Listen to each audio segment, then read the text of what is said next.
नमस्कार मित्रांनो, नॉलेज डीपमध्ये तुमचं स्वागत आहे. तुम्ही जर माझ्या चॅनलवर नवीन असाल तर चॅनलला सबस्क्राईब नक्की करा. मागच्या व्हिडिओमध्ये आपण आधुनिक भारताचा इतिहास बघितला. त्यामध्ये आपण ईस्ट इंडिया कंपनीचे भारतातील आगमन व साम्राज्य विस्तार बघितला.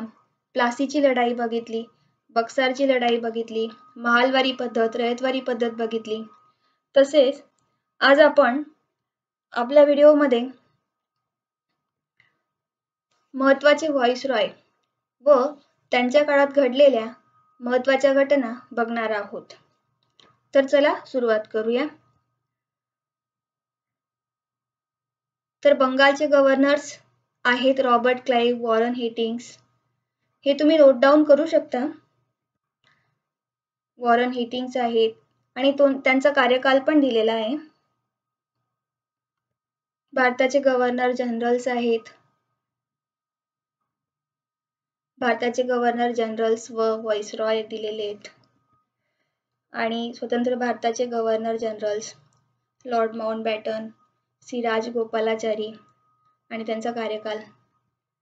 तसेच ब्रिटिश काळातील दुष्काळ आयोग व वर्ष जसे की कर्नल स्मिथ आयोग, जॉर्ज कॅम्बेल आयोग. ठीक आहे. तर चला बघूया महत्त्वाचे लॉर्ड म्हणजे व्हॉइसरॉय व त्यांच्या काळात घडलेल्या महत्त्वाच्या घटना. तर पहिले आहेत लॉर्ड कॅनिंग. त्यांचा कार्यकाल आहे 1856 ते 1862. तर व्हॉइसरॉय या किताबाचा पहिला मानकरी म्हणजे लॉर्ड कॅनिंग. 1861च्या दुष्काळ चौकशीसाठी कर्नल स्मिथच्या अध्यक्षतेखाली भारताच्या इतिहासातील पहिला चौकशी आयोग कॅनिंगने नेमला. याच्या काळात 1861चा भारतीय विधिमंडळ कायदा पास झाला. तसेच इंडियन सिव्हिल सर्व्हिसेस परीक्षा सुद्धा सुरू झाल्या.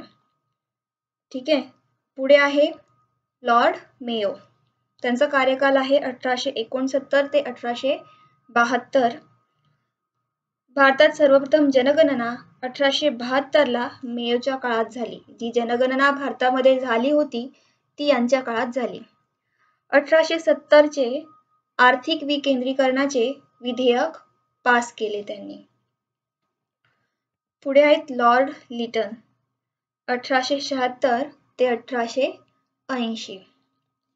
लिटनने दुष्काळावर कायमस्वरूपी उपाययोजनेच्या हेतूने स्ट्रॅचिक दुष्काळ निवारण समिती नेमली. त्यांच्यावर देशी वृत्तपत्रांनी टीका केल्यामुळे वृत्तपत्रांवर निर्बंध टाकणारा देशी वृत्तपत्र कायदा त्यांनी पास केला. 1878 साली शस्त्रबंदी कायदा पास केला. 1879चा स्टॅच्युटरी सिव्हिल सर्व्हिसेस ऍक्ट संमत करून कमाल वयोमर्यादा 21 वरून 19 वर्ष केली. ठीक आहे. तर लिटनने दुष्काळावर कायमस्वरूपी उपाययोजनेच्या हेतूने स्ट्रॅची दुष्काळ निवारण समिती नेमली. तसेच त्यांच्यावर देशी वृत्तपत्रांनी टीका केल्यामुळे आणि वृत्तपत्रांना निर्बंध टाकणारा देशी वृत्तपत्र कायदा त्यांनी पास केला. आणि 1879चा स्टॅच्युटरी सिव्हिल सर्व्हिसेस ऍक्ट संमत करून कमाल वयोमर्यादा 21 वरून 19 वर्ष केली. ठीक आहे. तर पुढचे आहेत लॉर्ड रिपन. त्यांचा कार्यकाल आहे 1880 ते 1884. तर लॉर्ड रिपनने 1881ला कामगारांसंबंधी फॅक्टरी ऍक्ट पास केला. 1882ला स्थानिक स्वराज्य संस्था हा कायदा त्यांनी पास केला. म्हणून रिपनला स्थानिक स्वराज्य संस्थेचा जनक म्हणतात. रिपनच्या काळात भारतातील पहिली दशवर्षीय जनगणना 1881ला झाली. तर काय केलं रिपनने? फॅक्टरी ऍक्ट पास केला. तसेच स्थानिक स्वराज्य संस्था कायदा त्यांनी पास केला. म्हणूनच त्यांना स्थानिक स्वराज्य संस्थेचा जनक म्हणतात. आणि त्यांच्या काळात भारतातील पहिली दशवर्षीय जनगणना 1881ला झाली. पुढचे आहेत लॉर्ड डफरिन 1884 ते 1888. डफरिनच्या काळात डिसेंबर 1885 ला भारतीय राष्ट्रीय काँग्रेसची स्थापना मुंबईतील तेजपाल संस्कृत महाविद्यालयात झाली. लॉर्ड डफरिन यांच्या पत्नीने स्त्रियांच्या आरोग्यासाठी लेडी डफरिन फंड स्थापन केला. ठीक आहे, त्यांच्या पत्नीने स्त्रियांच्या आरोग्यासाठी लेडी डफरिन फंड हा स्थापन केला आणि भारतीय राष्ट्रीय काँग्रेसची स्थापना मुंबईतील तेजपाल संस्कृत महाविद्यालयात झाली. ठीक आहे, तर पुढचे आहेत लॉर्ड लॅन्सोने. ठीक आहे, तर यांचा कार्यकाल आहे 1888 ते 1894. तर यांच्या काळात 1891 साली कामगार महिला व बालके यांच्या संरक्षणासाठी दुसरा फॅक्टरी ऍक्ट मंजूर केला गेला. ठीक आहे, तसेच विवाह संमती वयाचा कायदा संमत केला. त्यांच्या काळामध्ये महिला व बालके यांच्या संरक्षणासाठी दुसरा फॅक्टरी ऍक्ट मंजूर केला गेला. चला पुढचे बघूया लॉर्ड कर्झन. लॉर्ड कर्झन यांचा कार्यकाल आहे 1899 ते 1905. तर यांच्या काळात बंगालची फाळणी केली गेली. लॉर्ड कर्झन यांच्या काळात बंगालची फाळणी केली गेली.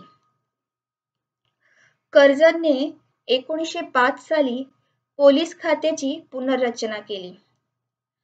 1904 साली शेतकऱ्यांची सावकाराच्या पाशातून मुक्तता करण्यासाठी सहकारी पतपेढी कायदा त्यांनी केला. ठीक आहे, 1904 साली शेतकऱ्यांची सावकाराच्या पाशातून मुक्तता करण्यासाठी सहकारी पतपेढी कायदा त्यांनी केला आणि यांच्या काळात बंगालची फाळणी केली गेली. पुढे आहे लॉर्ड हार्डिंग. यांच्या काळात इंग्लंडचा राजा पंचम जॉर्ज याने दिल्लीस भेट दिली. राजा पंचम जॉर्ज याच्याच काळात राजधानी दिल्लीत हलवण्यात आली.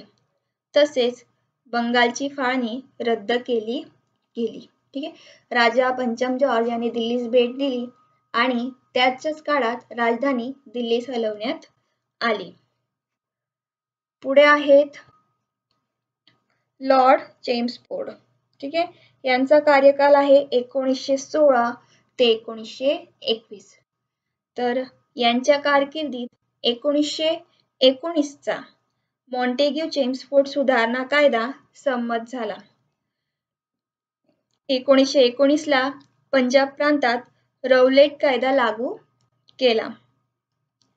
13 एप्रिल 1919 ला जलियनवाला बाग हत्याकांड झालं. पुढे आहे लॉर्ड रीडिंग. यांचा कार्यकाल आहे 1921 ते 1926. तर यांच्या काळात स्वराज्य पक्षाची स्थापना झाली.